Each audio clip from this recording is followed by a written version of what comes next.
There's one thing to identify what your love language is, another thing to identify what their love language is, and then identify why can't I love them that way. There's that something there that's blocking it. Bobby Newport. Bobby Newport hasn't worked a day in his life. Is that what he says? Yeah, or he wouldn't know what a real job is, even if he was handed one. If he was handed one. Bobby Newport. Bobby. Hello. Hello, welcome to another episode. Honey, we need to chat. Yeah. We've just been doing the... Bobby I don't know if you guys have seen Parks and Recreation. Bobby Newport has never had a real job in his life. So we've just been doing that. Because when we put the headphones on and the microphones on, we just feel like these radio people... presenters or like, what is it? Or Voiceovers. podcasters. Or even podcasters. It's so funny how that makes us feel that way. Yeah. Anyway, welcome to Honey, We Need to Chat. We are a podcast all about communication in relationships. And we believe... when communication stops, bad things happen. So we chat. We chat about it.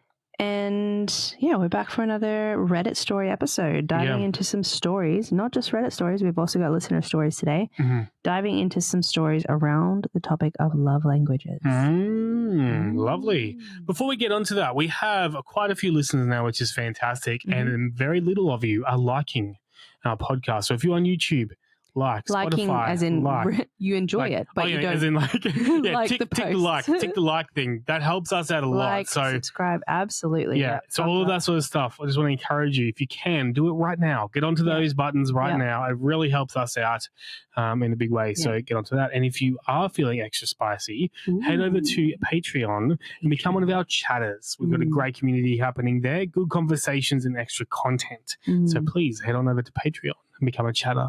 Wow, you just really came out with Sales. that. It's like smack on. Yeah. So if you're engaging with the content in your ears every week, how about also engaging with even the in your content? eyeballs? Even in your eyeballs. If you're on eyeballing YouTube. us, please. How about engaging subscribe on the platforms as well, so that other people can also learn to love Honey, We Need to Chat. Cool. Good intro. Well, let's... Blair's laughing because I just cut out a burp that he did, which is better for me to tell you that than watch it. So yeah. I mean, you could have left that out too, but anyway. No, because now it's funny. And I need you to learn not to do that. Won't. Cool. Well, let's dive into T-Chat. T-Chat. Catch up. Let's do it. We haven't actually really caught up properly yet. You were away for 4 days. I was away for 5 days. 5 days.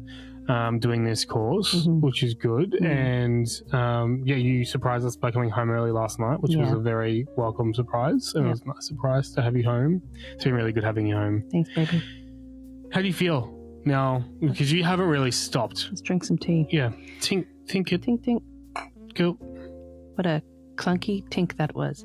I feel good. I'm tired mentally, but I got a lot of sleep, so I can't complain too much. I mean, you had to wake up earlier. I did wake up early. Yeah, and I went to bed late because I was catching up with people. But I also just put my head on the pillow and then I just lifted my head up in the morning. There was no in betweens. Yeah. So that was amazing. So how's it been back though? Like, you learned a lot, and then there's a lot you want to input into our family dynamics and relationship dynamics and stuff like that too. So how has today just sort of been a switch off day for you? Today was a rest day because I've been busy, so I wanted to rest. But I think the biggest thing for me is that I'm very aware that if I don't keep implementing the things that I've learned, I'll probably let go of it, like my habit has been in the past. So I'm really trying to be intentional on reframing that for myself and not making it a thing that I just do, and figuring out a way that I can really put this in place, because I'm very excited about the stuff that I've learned. I'm very excited to continue doing it. And I don't think I've felt this aligned and excited with anything ever. So that's awesome. Yeah, so good. Yeah, and I feel very empowered and equipped. So if I can keep that going, then that'll be great. Yeah. So everyone else watch this space for what's to come. Coaching. Yeah. Of course. Coaching, You will see more of that on here. How are you going out of 10? Well, you didn't give me a number. Oh, sorry. I would be 9. Yeah. I am probably an 8. It's good to have you home. I think yesterday I was probably 6.5, 7. Yeah. Just tired. I mean, the kids were great. it was a little bit my fault too. So first of all, our youngest was just not sleeping well. So just broken sleep, just toddler sleep stuff. And then getting them ready for school, and it's just, you take it for granted when you're a team, you know what I mean? Like everything we usually do works just so well. We've got a groove and a rhythm, but as soon as that rhythm is sort of disrupted, it's a lot harder. Yeah. But yeah, it was just more giving myself a grace, I guess, because I didn't want to. For me, is this balance. Like I didn't want to take much time off work because we've already taken some time off this year, and it's like I don't have if every time I take time off, is less time we have as a family at the end of the year. So I tried to get work done. So I'm like, cool, you guys can stay home, look after our youngest, and clean the house. That was the rules, and they did such a great job. It was so cool. And I mean, like every night we made they especially made like cubby forts in the lounge room and slept in there. So we had a lot of fun, but it was tired. I was very tired. And I took yesterday off because I just knew I wouldn't cope. But no. You did well, babe. But I had a great sleep last night. So feeling better today. Yeah. Interesting. I also had a great sleep last night. But I know. I think the so the just night you're home and then he sleeps all the way through. Yeah, classic. But I'm grateful. Yeah. Well, you did very well and the kids did very well. And I am very grateful to be freed up to do this stuff. Yeah, absolutely. I mean, you free me up for my work too when I have to do trips. Exactly. For work, so... It is what it is. Right. Well, that was a good tea chat. We need to work on actually drinking tea while we teach. I'm drinking. You took one sip. I took 3 sips. Thank you very much. You're not even holding your mug. Because I'm 3 sips down. I can't sip because I got to push my microphone away to drink from this cup, which I love. Eye contact while you're doing it. Honey, we need to chat.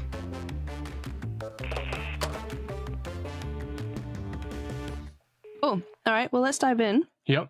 We got some good stories to go through today. So we're going to be discussing love languages, which we've obviously discussed on here a number of times. And whenever I talk to anybody about relationships, they're like, oh yeah, love languages, awesome. Or I know that, whatever. It seems like most people understand the concept of love languages to some extent. I think we know love languages. I think we kind of figure them out for our relationships. There are ways that it might play out that maybe we don't think about. It's not like the generalized information. So I thought we'd do Reddit stories on it because this will give us different, more specific examples of how love language differences or challenges might be playing out and could be really helpful for reinforcing, workshopping this within your own relationship. So that's what the topic is today, love languages, deep dive. But we're going to start with 2 listener write-ins, which I thought were really encouraging. They're not on the topic of love languages necessarily, but were really encouraging and we thought we would share them. So the first is actually from a chatter, Kate. Thanks, Kate. Thank you, Kate. And she's responding in regards to the contempt topic that we've talked about and the Gottman 4 horsemen that we've talked about. And she just said, the first time you listed all the Gottman horsemen and spoke about contempt, I remember thinking, I'm so glad we never talked to each other like that. But further reflection that I don't think would have happened without this podcast made me realize how I can actually still think towards my partner with statements that would be considered contempt, even if I never say them. And it really hit me how massive of an impact that can still have, even if it's never said in conversation. Big food for thought for me anyway. Thanks for all you are doing. I'm already more present and intentional in my relationship thanks to you guys. Which was so lovely. Yeah. So lovely of you to share that, Kate. And really, really good insight, which is one reason I wanted to highlight it. Obviously, this isn't about contempt. But that's so true. Like these things, for one thing, play out in such different like extremenesses. That's not the word, but these things all play out so differently for each couple. And I think it's really easy to go into a topic and listen and be like, oh, that's not me. I don't talk like that. Contempt specifically, like if there's contempt in your heart, how you're thinking towards your partner, it's not causing the same extreme impact as, you know, obviously verbally in their face, but it's going to cause the same kind of eroding of the relationship if it's not caught.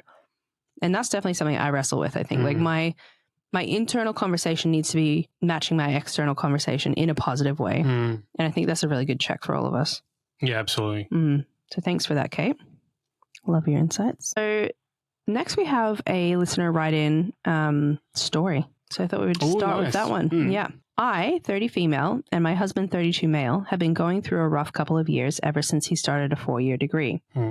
Not with each other, but just over the course of this uni degree, we've had to deal with emotional abuse from a close family member, financial strain. We've had 2 newborns, bringing our total to 3 kids. And last year, I was hospitalized for a few days due to my mental health issues and exhaustion. Since then, I've been very intentional to work on myself, and I feel like I'm now in a place mentally and physically that's better than it's ever been before. Unfortunately, my husband is extremely worn down and burnt out as he works on finishing his degree this year. How can I support him in this exhaustion and maintain meaningful connection with him when he has very little left to give? Also, what is a healthy amount of independence in a relationship?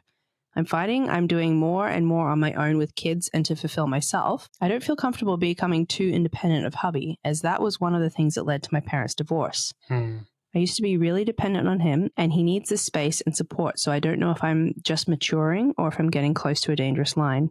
We're limited in babysitting ability as our kids are very young and money is tight. When we do have decent time to ourselves, we reconnect very quickly, but it's few and far between. It's funny, like, you know, when we think back on our experience with mental health and stuff like that, it's kind of like a flip-flop thing, right? Yeah. When I really struggled with mental health, you carried a lot, then you got really burnt out and your mental health struggled. And then, you know, it's been this backwards and forth of how can we support each other through different seasons. Yeah. And that's something to be aware of, is sometimes there are seasons that are quite intense, you know, and there's not much you can do about a season, but what you can do in that season is be intentional with what the needs are and what's the plan going forward. Sometimes when you're in a season and you don't know, like, the situations that you're struggling with are coming to an end, it can be very hard to see the forest through the trees.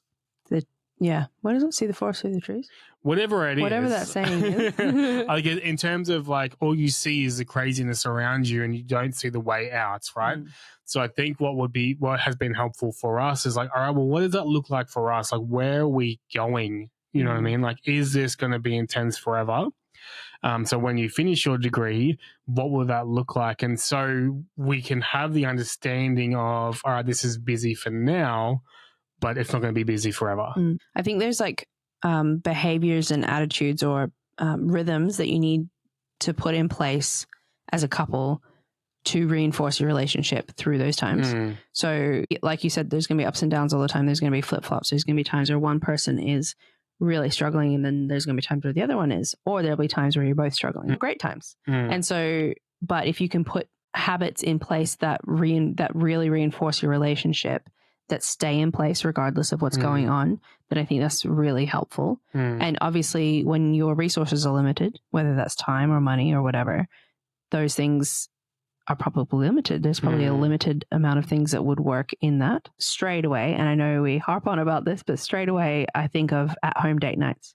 Yeah. I think of a scheduled night or time, whatever works for you, every week or every fortnight that is achievable, but is set aside and protected for you to connect. And you've said in your story that you guys connect really well when you've got time to yourselves, but that you just don't get that time very often. And I think it's so easy when you are in a busy period of life to be like, yeah, but it just can't be a priority right now.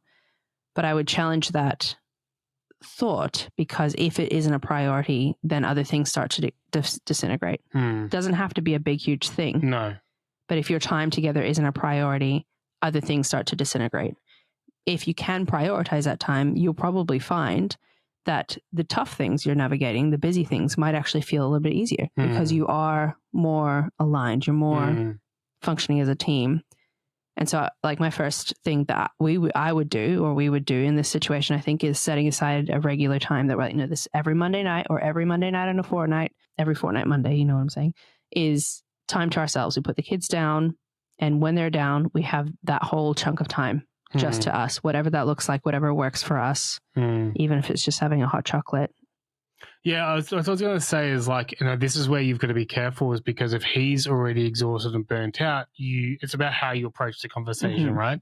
So if I was in that position, you came to me and like, all right, I need a whole chunk of your time, like this sort of stuff, and I'm already struck with time because I've got this degree that I'm finishing, that could be quite overwhelming. So something you mentioned sometimes is like, all right, what's the first small thing we can do? Yeah. So one of the things that came to my mind, and this is getting a little bit intimate here, is, you know, if you're in this position together, they said they're married, right? Yeah. Yeah. So obviously they've in a relationship where this can happen. have a shower together. Mm-hmm. You know what I mean? Like, just small things. Like, it's just that, all right, I don't have this huge amount of time for you, but these are the spots, these are the small things that we're going to start with to make sure that we're connecting with each other. So, like you said, hot chocolate was a great thing. So it's like, all right, we're going to put the kids down together. I don't know your routine at home, so, this is all hypothetical, obviously. But I'm going to put the kids down. We're going to have a tea together for 15 minutes or a hot chocolate, and then you can go study. But we need that time for, even if it's 15 minutes or a shower in the morning or whatever it is you're putting these little bits in place over time rather than a whole chunk of time together. If that doesn't work, if that's going to add extra pressure and stress, be okay with the small things first and work through that. Create that space that you guys are being intentional of being aware of your situation, being aware of the season. And then, through that, I reckon you're going to have different conversations of what it could look like next, you know? But just starting with something that's so easy that it's like you've got no excuse for it. Yeah. And that starts to value your time together, so that when you do have more time, when things are more manageable or whatever, you've got this time you've already set aside, regardless of how small it is, that you set aside, and you've held that as like value. No, we will do this. We're uncompromising, bar an emergency. And so then as you can grow in that space, that time is already special to you. It's already set aside. It just can expand and grow. And there's so many things you can do at home. If it's money and, babysitting resources, that's the bigger issue. There's so many things you can do at home that make that time really special. Date night activities. I think we've got a free resource on the website about that. And we definitely have other things that we want to bring out too. But so many things. You can Google date questions. You can Google, okay, that's all I've got to say about that. There's so many things. You could play a game together. You could watch a movie together. You could. And we've done a lot of these things, and that's why we're speaking into it, because we've been in those situations as well. And so, again, we've said many, many times, we're just struggling with time at the moment ourselves to get to that next point and get a lot of this content out. So we've just got to get all this information that we've been given, all these practices that we've done. We've got to put it down on the computer and actually put it together. But that's the next step for us. Anyway, I think also you were asking about the independence as well and where that line is. And I think really that's a conversation you have together and a concern you raise together. So it's not a clear line. It's not a clear line. It's not a cookie cutter line. There's no two relationships that will look the same. Yeah. And even within your relationship, like seasons are different. So within one season, it might make sense that you will be finding yourself quite independent and just kind of carrying that load a little bit more than you're going to in other seasons. But 110%, that would start with a conversation. I would sit down with you and I'd say, I'm feeling like I'm starting to get my needs of certain whatevers met outside of you. And that's okay. But obviously I'm concerned because of what I've seen from my family. Yeah. And you would know what I'd seen from my family. So we're on the same team and just discussing what's okay, what's not. And you can break it down to really clear boundaries if that's helpful for you. Or you can say, I just want you to know that that's how I'm feeling. This is interesting too, though, because I just had a thought, and I'm not going to put words in our writers, our listeners' mouth here, but I'm trying to think if this was you. Some things that you have struggled with, and not that you would struggle with this, but some things that you have struggled with is you don't want to feel like you're putting more on me. Yeah. Right. So that's important to identify as well. Is you've actually worked on this quite a lot. Is that you need to. Like that is something that you need to be able to share with me. And a lot of the time, obviously, that's a thing that you have to work through because I can't make you share with me. Right. So what are some things that you've done to help you get to that next point? Yeah. One thing is talking to you about it, like bringing it up and saying, we've had a conversation about this recently where I was like, I feel like if I don't hold it all together, it's going to fall apart. Not because I don't think you're capable, just because of so many factors, including family of origin. But when I see you getting stressed and pushed to your limit, potentially mostly because of the burnout experience, I don't know. Well, that's actually where we came to as well at the end of the conversation, was you identified that the way that you're responding was you think it might have been coming from the trauma of my burnout and what the things I used to struggle with, and that's still in your mind. And it kind of sounds like that's relatable here, where for her it's like, these concerns are about her parents, so bringing these external experiences or traumas or whatever else, it's just so fascinating. The majority of the time, the majority of these conversations or topics or stories, a lot of them are driven from trauma or fear of trauma or fear of something like happening. Yeah, exactly. Yeah, I think another thing I've been learning is when you protect the people around you from feeling the pain, difficulty, tension, burden, weight of the things that go on in life, it's actually detrimental to both of you. So I was learning this at my course, and we've talked about this, and I learned it with my parents, like my family situation as well. I used to feel like I had to stop people that I love, especially if I'd seen them really stressed and overwhelmed, from experiencing that. And so I would step in. At one point I realized I'm in this pattern with my family. This is before we were together. And I'm actually stopping certain family members from experiencing the consequences of their behavior or their reactions or whatever. And it's easier for me when they don't react that way. But it's actually worse for me because I'm taking stuff on that's not appropriate. And it's worse for them because they're not being put in the position where they have to learn what the consequences are of reacting that way. And then with us, it's the same thing. When we had this conversation recently, if I'm not allowing you to almost like take on that weight fully that you need to take on as a partner and a father and a husband and a team member, then it's actually not fair on you either, because it's like having like one leg that you don't use properly. You're going to start to work out how to not use one leg properly. And then it's just going to be that way. And then unlearning that's going to be way harder. When both legs can work properly and both legs have had the same equal amount of like time to build their muscles and whatever, then it's more healthy. That's how your body's supposed to work. It's the same in a partnership. There will be times where you carry more for your partner. So that's not to say he's studying, but he has to do everything that someone who's not studying is going to be able to manage. Obviously, studying is a period of time.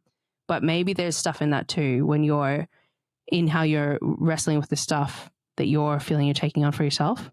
Maybe there's stuff to communicate in that space and say, I feel like I have to do all of this myself. I have to fulfill all of this for me or for our family or whatever it might be. And having that conversation with your partner in a way that lets them know how much you're carrying, what you're feeling, and also lets them explore what that means for them. Yeah. Yep. No, that's good. Anyway, I'm thankful that this is finishing for you this year. Well, as in his study is finishing for you this year. That doesn't mean life gets easy necessarily, but that's one positive, is just knowing that there's a deadline on that. But I can't even imagine studying a full 4-year degree with kids, and that is huge. So props to you guys, and props to you for the work you've been putting in, because that's massive as well. Yeah. It's a good chat. Thank you for writing in. Yeah, thank you so much. Hey guys, just wanted to pop in and take a sec to talk about the extra content you can find over on our Patreon and our Spotify subscription. We have a fun little community growing over there with extra episodes, extra stories. We're also going to have resources, messages back and forth, and also submitting listener stories through that portal as well. So also outro themes. If you want to be a part of our closer knit community here at Honey We Need a Chat, please hop on over to Patreon or Spotify subscriptions and join us there. We would love to see you. Thanks, guys. Thanks. All right, well, let's move on to some Reddit stories. Sound good? Yeah, let's do it. Let's read it. Okay, first story, all from r/relationships. All right. Husband 33 male thinks my 34 female need for verbal affirmation is self-serving and greedy. Feeling extremely invalidated. Is this a hill to die on? I, 34 female, am married to my husband, 33 male. We've known each other for 10 years. We had some communication issues since the beginning, especially since I feel loved when my partner tells me I'm beautiful or simply says I love you randomly. He was never like this, but he made efforts for me, and I always let him know how much his efforts mean to me. However, he stopped putting efforts into verbal affirmations a few years into our marriage. So I recently had a discussion with my husband about the love languages and how we express and receive love differently. I shared with him again that words of affirmation make me feel loved and appreciated. Instead of acknowledging my feelings, he lectured me about how people often misunderstand the concept of love languages. He said that the real intention of the love language concept is for you to recognize and appreciate the ways your partner is already showing you love, even if it's not your preferred format, and accused I was just hurt because he wasn't doing it my way. He told me to manage my expectations and stop getting upset because he doesn't give me the verbal praise I crave. He insists I should just appreciate his acts of service and implied that my need for words of affirmation is something I need to get over. His response left me feeling belittled and dismissed.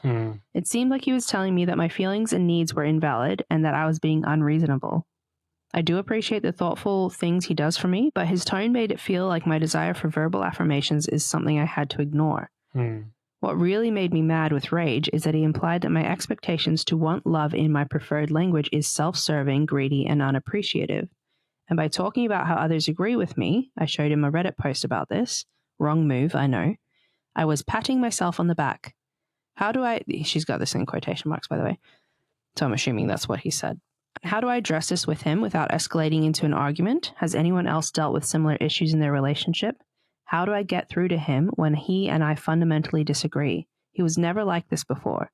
But now he's been digging in his heels about this, and he would not respond the way that makes things easier for us. We even tried couples counseling, but he has his way of thinking and I had mine.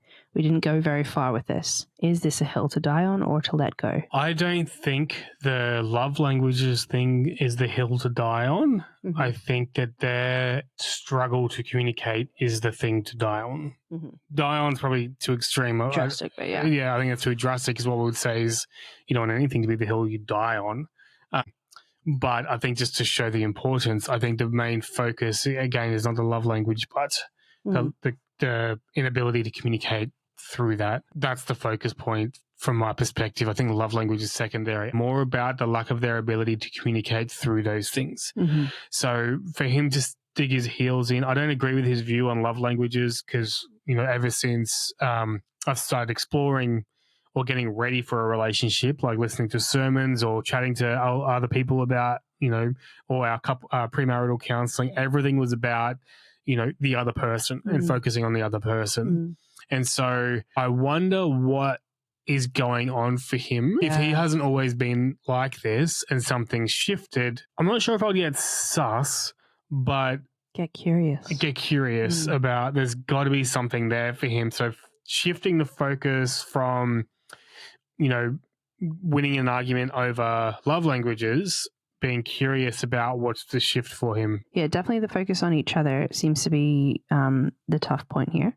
Like being able to be like, oh no, I want to do the best for my partner. That I feel like is a really foundational part of a healthy relationship. Because if you're out to make it the easiest for yourself, you're never going to succeed. That's never going to be a successful relationship. No. It might work for a while, but it's not going to last long term. And so being unable to hear your partner share what is important to them and wanting to fulfill that. Yeah, have a desire to fulfill that regardless of if you understand is really important. I will say when there is an unsafe dynamic, it can be really hard to hear a partner say, I need you to tell me how much you appreciate me. Yeah. And you be willing to do that. So like you said, I would be really curious about what's happening. And one thing too is, rather than trying to win a debate, do the course together. Like do the 5 love languages together, like explore that together. Yeah. Rather than just be like, hey, I need you to tell me how good I am. Yeah. I don't even think if that is your love language, that's the way to encourage the other person to share that with you. But if that's the tension point, it's like, all right, cool. Let's just do that together. Let's do the read the book together and actually, ignore your view, ignore my view, and let's just explore together. Yeah, exactly. And she says that they had couples counseling and it didn't work. So she said, we even tried couples counseling, but he has his way of thinking and I had mine and it didn't go very far. And I was thinking, everybody has their way of thinking. Every single person. Some will be more similar and some won't. But you don't just have 2 different ways of thinking and processing and say, oh, we're done. We're done. Everything is about a culture of curiosity. You need to understand the other them. person's way of thinking. So that actually to me is an exciting thing. If I was like, we've got such different ways of thinking, and obviously we've got a relationship where I feel encouraged in this space, but I would be like, I want to understand, like, where does this come from for you? Like, what is it that's triggering? Potentially there's a family dynamic where he's grown up seeing someone be given words of affirmation all the time and misuse it, or he's grown up seeing someone give everything of themselves and that's been discarded or whatever. So 100% people's ways of thinking come from somewhere. And if you can just set aside this need that you have right now, not forever, not because it's not valid, but just set it aside for the benefit of the relationship and being curious into what's going on for him. I feel like you'll have a better conversation if you can do that together. It's hard when someone's not coming to the table on that, so we have no idea what this dynamic is like in that way, but I think that's where I would be starting to. Yeah. Working through it together, being curious together. In this one, did she talk about she didn't want to start an argument or something? Yeah, she said, how do I address this with him without escalating into an argument? I don't think arguments are bad. No. I think we try and avoid arguments because they're uncomfortable. Yeah. But I feel like we don't really make progress unless we argue. Yeah. Because the argument, as uncomfortable as it is, and it has to be done in a healthy way. And when you realize that it's actually now down in when you understand that it's in an unhealthy place, then you've got to stop, reassess, take a breather, come back. But that's where we're unpacking stuff. Like the argument's just like the frustration of trying to understand the other person's point of view. Yeah. I think the argument's actually a real critical part to communication. Yeah. Ideally, we can do it without arguing, but reality is we learn a lot through our arguments. Yeah. If you can, even in your argument, have the other person as a focus, ultimately, getting out what you need to get out, but have them as a focus so that you do come around when you can. Yeah. And we stop really our arguments when we realize that we do. Can't do that. When we're starting to get too stuck. If we're getting just narky. Stop and come back to. Yeah. Always. Yeah. Yeah. It's, she said, how do I address this without escalating to an argument? Has anyone else dealt with similar issues? How do I get through to him when he and I fundamentally disagree? And I think that is one thing as well. I don't think you fundamentally disagree. I think you're looking like surface level, you're disagreeing right now. That's not a fundamental disagreement because I don't think you've gotten to the fundamentals in this. I don't think if you don't understand this about your partner, you actually aren't at the fundamentals. So you don't know if you fundamentally disagree or not. It's surface level disagreement at this stage. And you saying that too, I'm like, all right, cool. Like talk about what are the values in our relationship and how does like love languages align with our values. If they're high in our values, then we need to spend the time working on it. Yeah. And last point, I would say, he's obviously acts of service. He's saying you should accept my acts of service as my love language. Have you checked in with yourself on how you're providing those for him? And potentially a good way of helping him feel warm to the situation is just making sure that you are filling his tank in that way too, if you not understand that about himself. You mean give him, like, make sure you're if he's speaking his love language. Yeah. So he's acts of service and he's serving out of that. She's saying, I need words of affirmation. One way she can help him to feel loved and full, but while addressing these concerns, is to make sure that she's loving him in the way that he needs as well. Yep. Tough one, but it's just a conversation. Yeah. Good chat. All right. The last one is more of a concept. It's not necessarily a story to discuss, but it is on Reddit. It's, can your partner abuse a love language? My significant other has expressed their love language is acts of service. They gave me examples of things I could do, like help him with his chores. My problem with this is I already do a majority of the housework and I work 8+ more hours than he does. How can I say that I will not help him with his chores because I already have enough on my plate? And the comments of this one were really interesting. They were all like, he needs a servant, not a wife or something like that. And I was like, I don't think acts of service is helping with chores.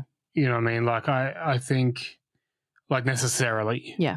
Do you know what I mean? So if we go to mine, which is gifts, if you go out and buy me a PlayStation or a new car, that's going to be really cool, but it's not going to really fill my love tank.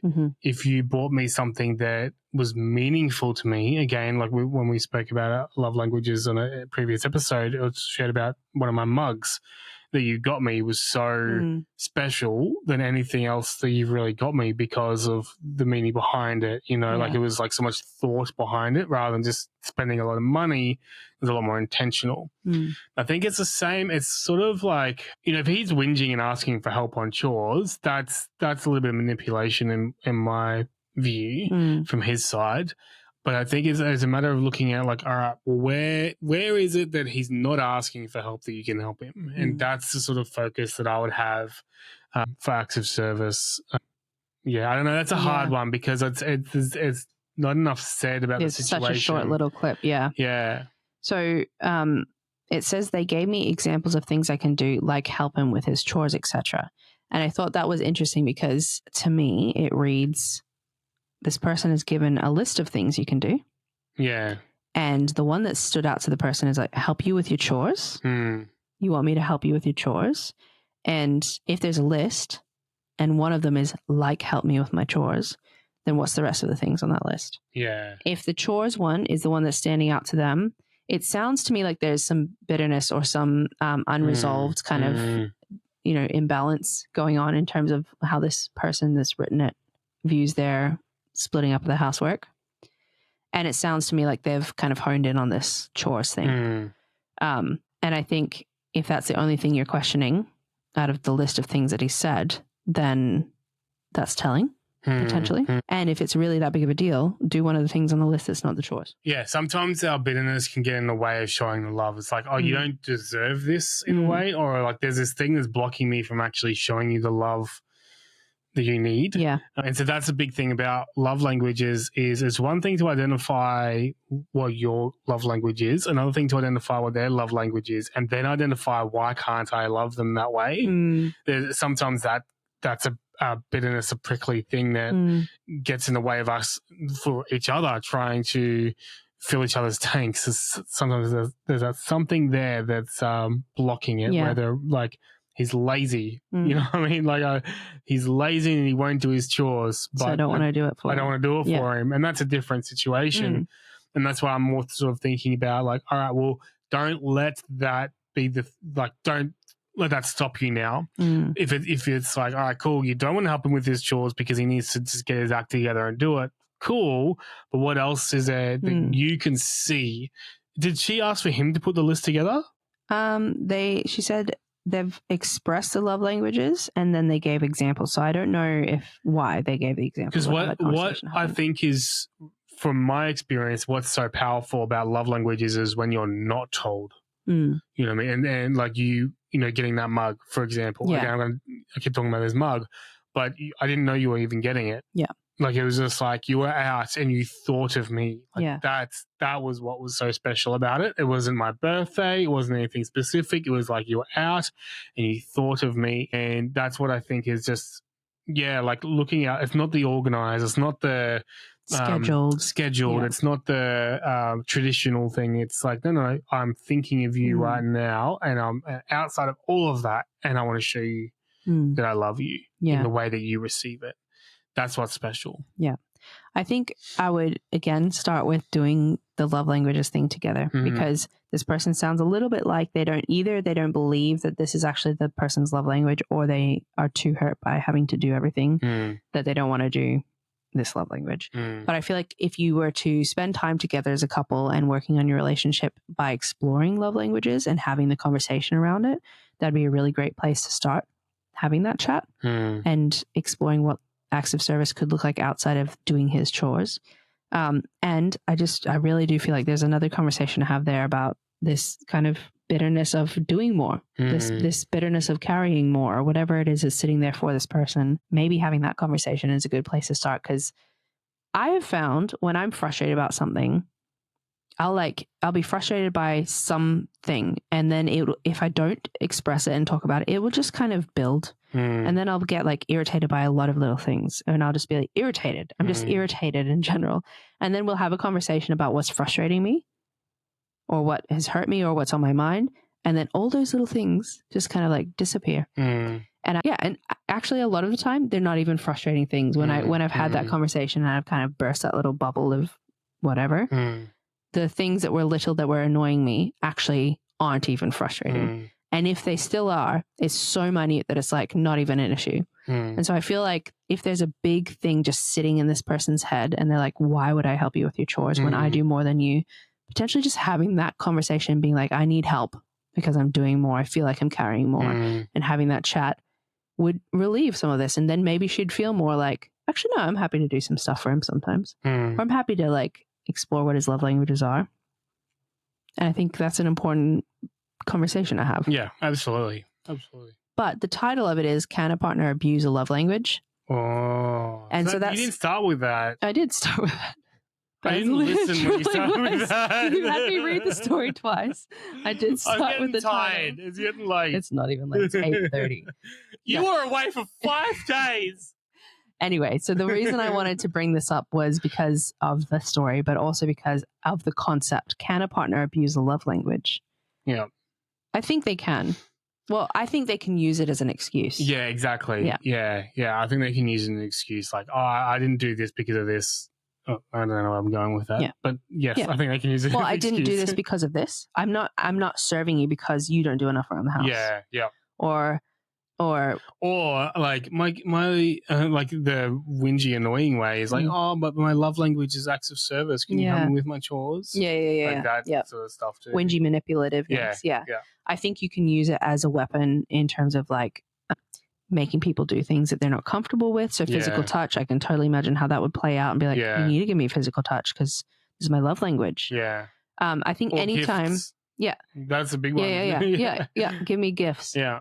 Anytime you're requiring from your partner them to do something they are uncomfortable with, or requiring something from them in order for you to feel okay, I don't think we need to set out to make sure our love languages are full. I think we need to set out, if it's in a healthy way, we're trying to make the other person feel full. But mutual is really important. 100%, yeah. But I think if that's your focus, then you can't really go wrong. Yeah. Well, the big thing is like you can't just do a test and find out, all right, your love language is gifts, and I'm going to just get you gifts. And gifts. It's not. That's just like the start of the conversation. Yeah. You know what I mean? There's lots of conversations to go from there because, again, like the next person, like I said, for me, the mug is huge. For the next person, you could have done the exact same thing, but it means nothing to them at all because that's not how they receive gifts. Like that's not what they mean when they receive gifts. So this, like, finding out what your love language is the start of the conversation. Then you go on the journey of like figuring it out, because we've been married for years and you haven't got me a gift like this before. And like, you know, I've had awesome gifts from you, but now, like, because it's now making sense to me, it's also me trying to understand, you know, when you do a certain thing, how I feel, you know. Understand yourself. Yeah, I'm trying to understand myself. Then I can actually try and communicate that with you. So it's just the start of the journey. Yeah. I was having a chat with someone recently they're just kind of newish in their relationship. They're building their relationship still. And they were talking about how they know their partner's love language is gifts, but they never get them gifts, or they don't do it much because they're so scared. They don't know how to do it. They don't know how to get the right one. And this was me 100% when we got together, because gifts were so beyond me. I was like, I just didn't get it. I didn't understand it. It really scared me. And so I didn't not get you gifts. I didn't go above and beyond getting you gifts because I didn't understand it. But I still got you like Christmas gifts and birthday gifts and stuff. But I remember the anxiety that would be like in the lead up to Christmas. I was like, oh my gosh, I have no idea what to get him. I have no idea what to get him.